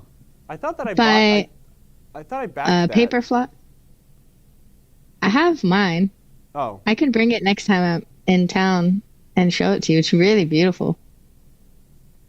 They shot a lot of those games at the Museum of Pinball, actually. Oh, yeah? That's pretty cool. I want to come look at that. I thought that I backed that. Now I'm like concerned why I don't have it. And I wonder if it got sent to like my old house and like now well, if you didn't respond to your backer form when they had this thing where they changed shipping, something happened with the shipping I never backed it. Or whatever, and that was a while ago. That was like 2021. They even had a booth at Pinball Expo in 2021 where I think they were selling like the remaining copies from the run. Wait, okay, hold on.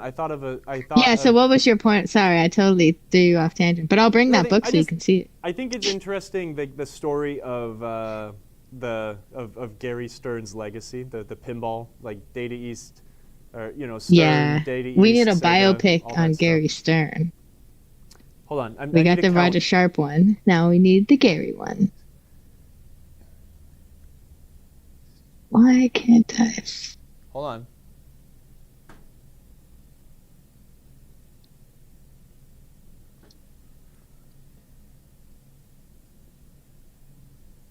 Okay, I need to count that again, but I need to do it so you guys can't see, because I need to think. I'm hiding. Hold on.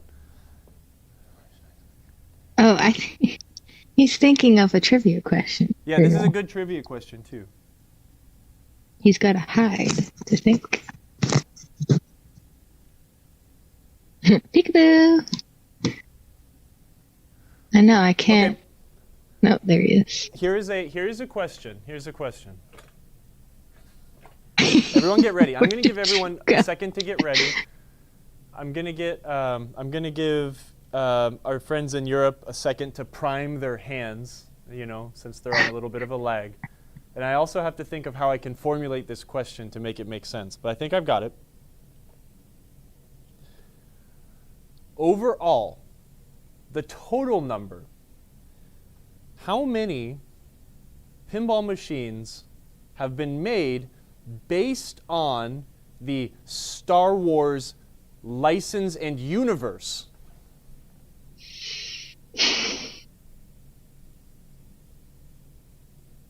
Nolan doesn't count. Nope. 5. Do different art packages count? Art packages do not count. Old School EM's got it.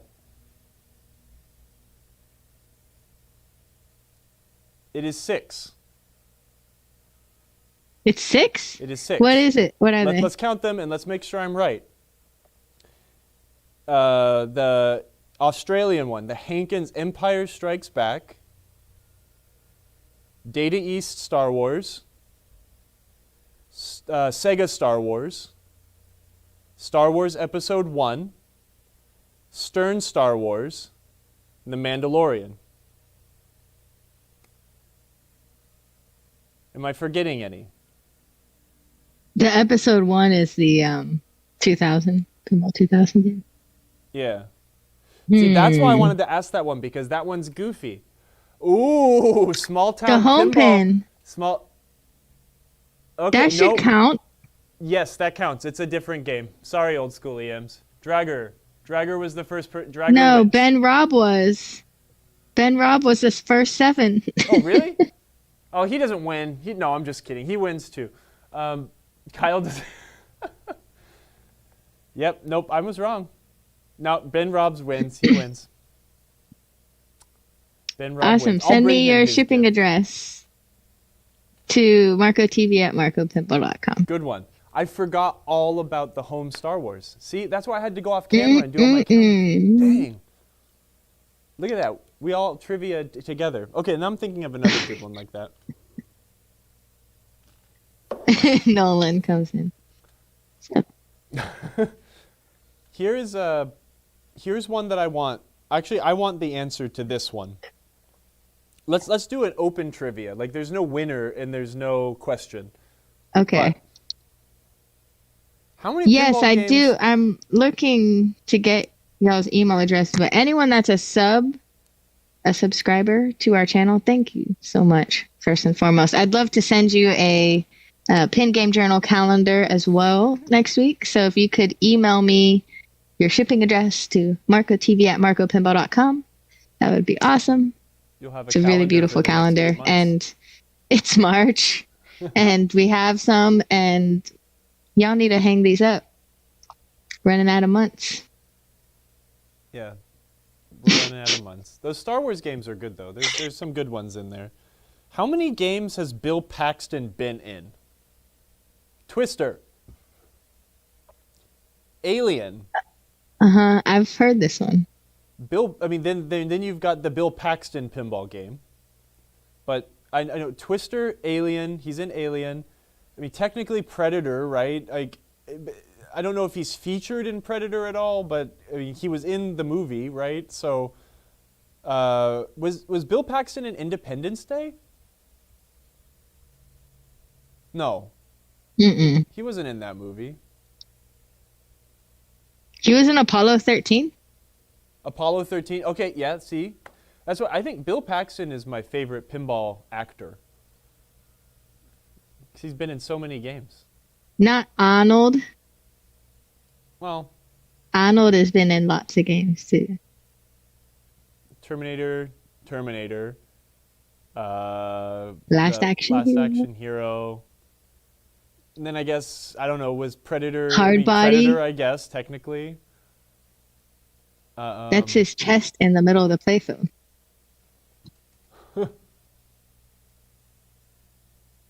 Oh, Bill Paxton. Wait, Bill? No, you know why? I always get it confused. Bill Paxton was in Aliens, not and he was in Predator 2, not Predator and Aliens. But I don't know. I guess Predator kind of counts, but it doesn't. But I don't know. Maybe Predator doesn't count then. So that I'm gonna say Predator doesn't count. So Alien, Apollo 13, his own game by Ben Heck, and Twister. He was in Independence Day? Or you just... No, Nolo's bozoing me. He wants to make me into the bozo. I also don't watch movies, so... Bill Paxton was in Terminator? Strange Science. Bill Paxton is Strange Science. How many other games is Arnold in other than the Terminators and Last Action Hero? Is he in anything else? Terminator 3. Yeah. Demolition Man. Arnold was in Demolition Man? Johnny Mnemonic. Oh, just kidding. What? There was more. He has a lot. Bill Paxton is the only actor to be killed by an alien, a Terminator, and a Predator. Hell yeah. Oh, okay. Was that in Terminator 1 or Terminator 2? That scene.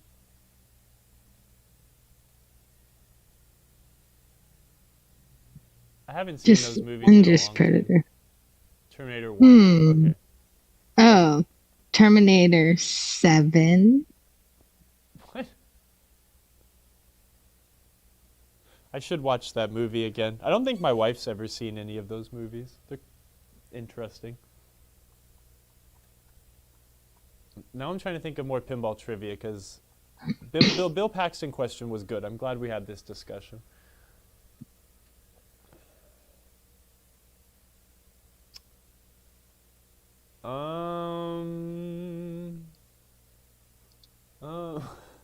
Y'all are putting me on the spot. How many of these things do we have to give away?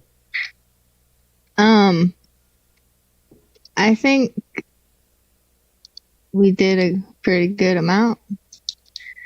Danicious is Googling now, so he's in Tales from the Crypts. I think that counts. Wait, who's in Tales of the Crypt? Bill Paxton Arnold? was an actor, Bill guess, Paxton? on an episode of Tales from the Crypt, so that counts. That counts, I think. If we're talking universe-wide, I think. Terminator is one of the few movies where the sequel was better than the original. Yes. You know, it's another one of those, Kyle. What? Tremors. Tremors 2 was so good. They had the little remote control cars that had explosives on it that the Tremors would eat, and then they'd I remember that. explode them. Like, is Tremors 2 homebrew. is Aliens? I think Aliens and Alien. I don't know if I could make that same comparison. I was about to say that, but like, Alien is its own kind of Alien's a perfect movie, but Aliens is also a perfect movie. So like, I don't think Aliens is better than Alien, but they're both awesome. So now I'm trying to think of another. The Star Wars Empire Strikes Back is better than the first Star Wars, because the Empire wins, and that's so much better. Watching the AT-ATs stomp all over everything and Luke gets his hand cut off, that's awesome. That's my favorite movie. Was Bill Paxton in Whitewater? No, but was Bill Paxton in Waterworld? Ooh. No. I don't know. Can someone check that? Wrath of Khan is definitely better than Star Trek 1, yes. I definitely would agree there. Someone was telling me this. Can someone tell me, does Paramount Plus, like, I've heard Paramount Plus has a really, really crappy media player. Someone was telling me to buy Paramount Plus through my Amazon Prime, because then I can watch Star Trek using Amazon's media player, and I don't have to use Paramount's. Is this true? Can someone complain about the Paramount media player? Because I have not been able to watch Star Trek since they took it off Netflix, and I think it is killing me. At least I want to try something, because I want to see why I'm dying.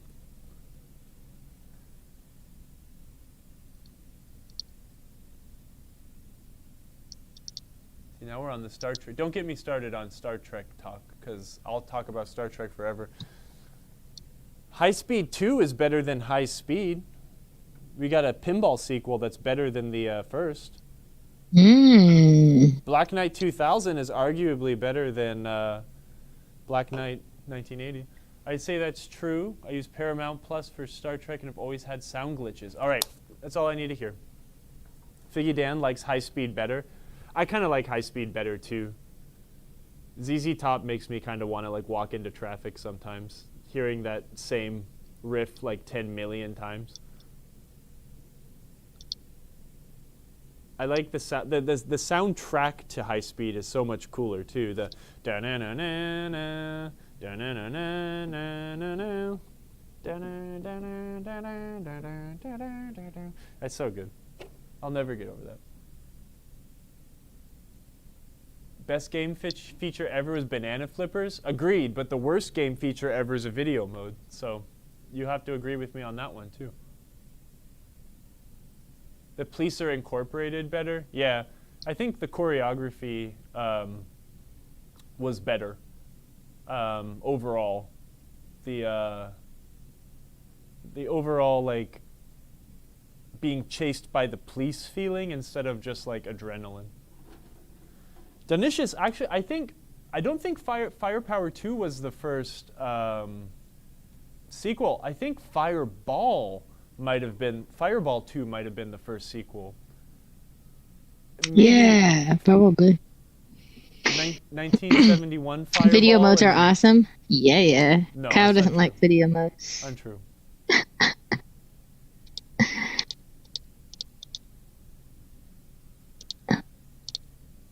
Yeah, man, Jack is innovating and making some really cool stuff. It's really awesome that we get to live in a time where we get to see all sorts of cool pinball stuff all the time. I choose poorly.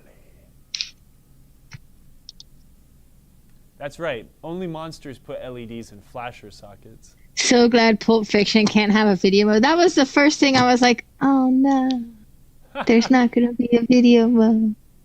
I'm so sad. Centaur definitely... Well, Centaur doesn't have a sequel. It's just the same game in a weird cabinet. But you're right.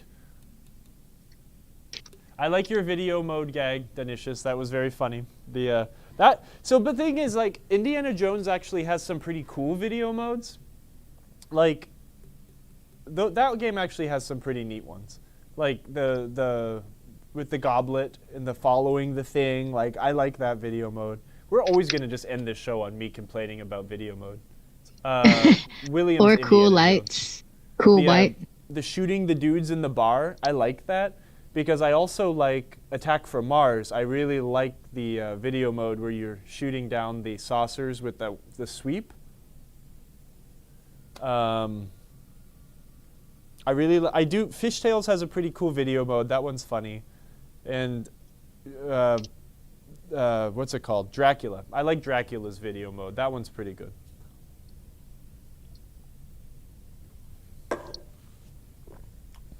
I probably just like named like 25% of the video modes ever, so whatever.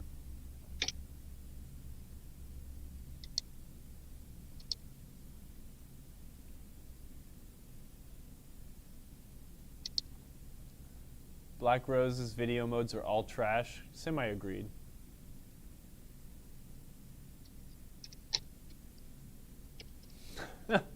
Y'all are crazy.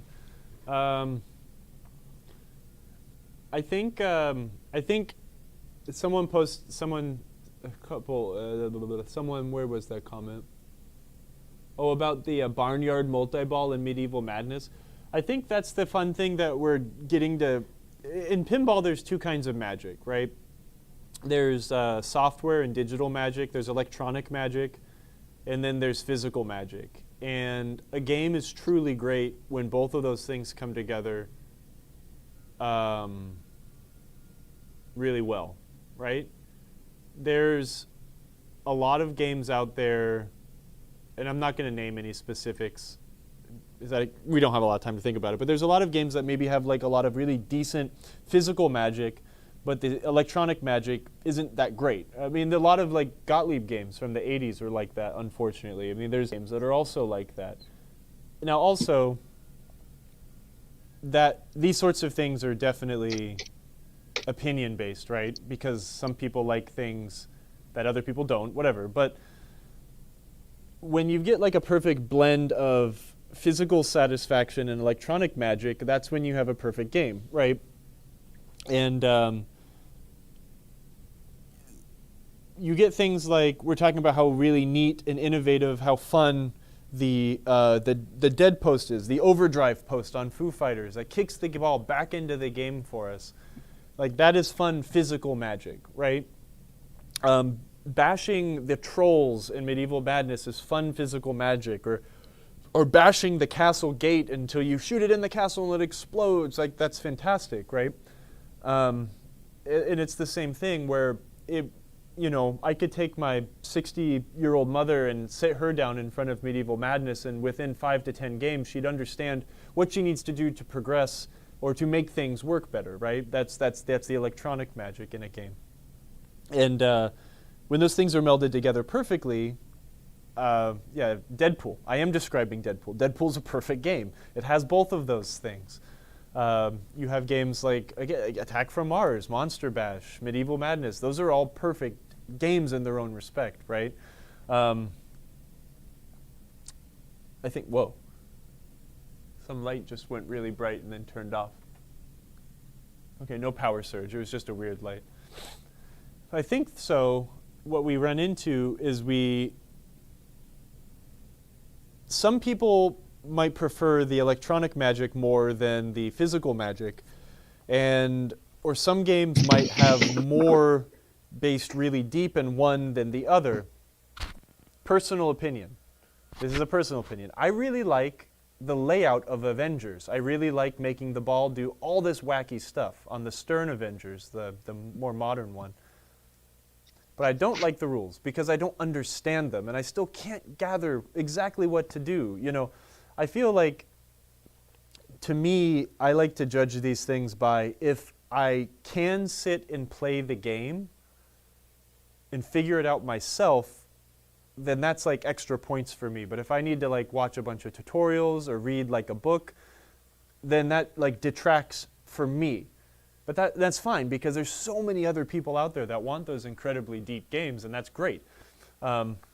the Infinity Quest Avengers. But that's what I'm just saying. Like, there's some that like way higher and different. And I don't like games with a bunch of video modes, but Colin Baxter loves games with video modes. I really, really like Wizard of Oz a ton, and there's a lot of people out there that really hate the Wizard of Oz, and like, that's just the wonderfulness of pinball, right? There's so many different games for so many different. The Hobbit. I love The Hobbit. I hate The Hobbit. It's like, so it's perfect. It's now The Hobbit's actually pretty cool. When they put out that new software update like a couple years ago, that it actually made the game really crazy and exciting. Well, I don't know, and see, I don't know if that's 100% true, Draugr, or at least I don't agree with it. Is like, I don't necessarily think that deep rules are bad for a location. It really is location dependent, right? Like, I don't know if I'd want to put an Avengers, or I think like if I had an Avengers, if I just put it in like a bar where the public, the player that goes in there most often is just a Joe off the street drinking a beer, it would not do nearly as well if I were to place it in, a pinball league spot or something like that. You know what I mean? But that's still, your point still stands in the fact that, like, for the masses, like location, it doesn't work so well. It just depends on your player base, right? I don't know. Pinball's fun. There's a game for everybody. It's just up to you to find it. And we have 5 more of them being debuted essentially in a week. So open your wallets, open your hearts. It's time to love some new games. It's an exciting time. It's pretty nuts. But like these 3 games right here behind me, Viking and Lady Luck and 2001, like I could live on these games for the rest of my life and be very happy. I love all 3 of these games so much. They're 3 of my favorite games. Some people might not like any of those games. That's fine. Some people might hate EMs. Some people might not like old games, and that's fine. But there's so many different games for so many different folks, Daniel likes the games from his childhood, and I think most people do. So many people that will always come into the shop asking for a Captain Fantastic or a Wizard or a Black Knight, right? Because that's what they played in the student union when they were kids. And then they quickly realize that those games are not nearly as exciting when you have it in your living room and you don't have to pay to play it. But it makes a great second or third game. So Kyle, we have a conundrum. What? There's quite a few people streaming pinball right now, and I don't know how we're going to choose. Emoto's like, stop talking. It's time to go raid somebody. No, I've been trying to okay, who are we going to? So let's see who's streaming. Let's get a consensus here. Don't make an instant decision before I read them all out. Yeah. All right. So first, playing Rush is Warlock Pinball. Then playing Hobbit is Pinball Mag TV. Okay. The Pinball is not dead. Then Dax Plays is playing Harlem Globetrotters, another cool channel. And then Bill Mason from Abari is and Fellowship is playing Godzilla, practicing for Pin Clash. I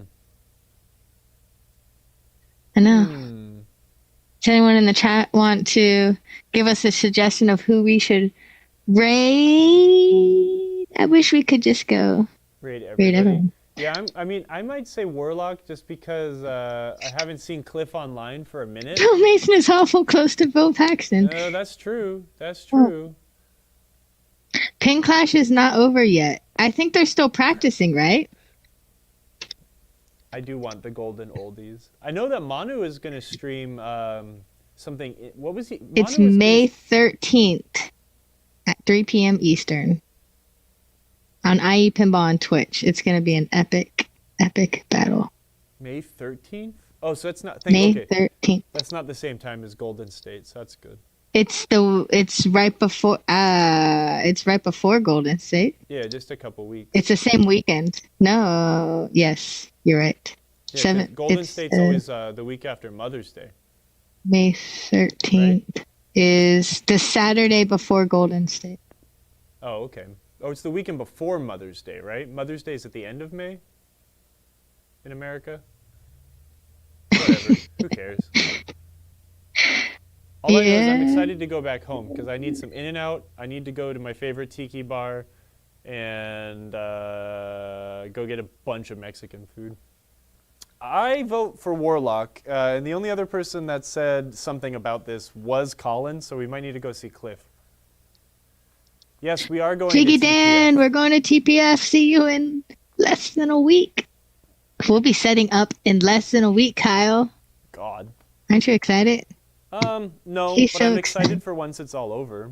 If anyone in this chat is going to TPF and they will be there the day before the show starts and you want to help put games together, I will have Marco Specialties buy you beer for helping me put games together. Emoto's like, dude, shut up. I mean, if anyone comes and helps us set up the booth, then yes, we will repay you with something. Yeah. Liquid, yeah. And probably. Colin, I will get you some Some Pliny when gems? I'm in California. So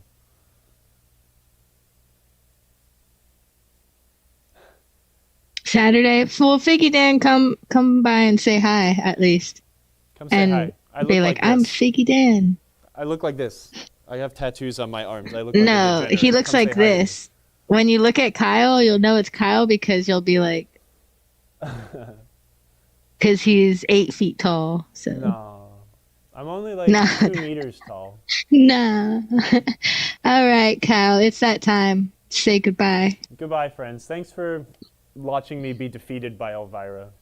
I'm happy that we did Thanks this for today. hanging out, everyone, and We're- thanks for everyone who subscribed. And again, if you are one of our subscribers, send me an email to marcotv@marcopinball.com and we'll get you a pin game calendar on your wall as soon as possible. Yes, and we will stream from the setup at TPF Thanks, very Roger. shortly next week also. Since we'll be Yep. setting up TPF on Thursday, we will do a walk around and stream a little bit. So, Yay, that'll be fun. bye everybody. Come play Foo Fighters with me. Yay. All Let right, Danger and I'll peace. stand on each other's shoulders and be 14 feet tall. Oh, that's how we can rig the lighting on the truss. Yeah, it'd be cool as hell. All right, bye Facebook and YouTube for sticking around while we make dumb jokes. And you guys don't get to raid, sorry. Bye.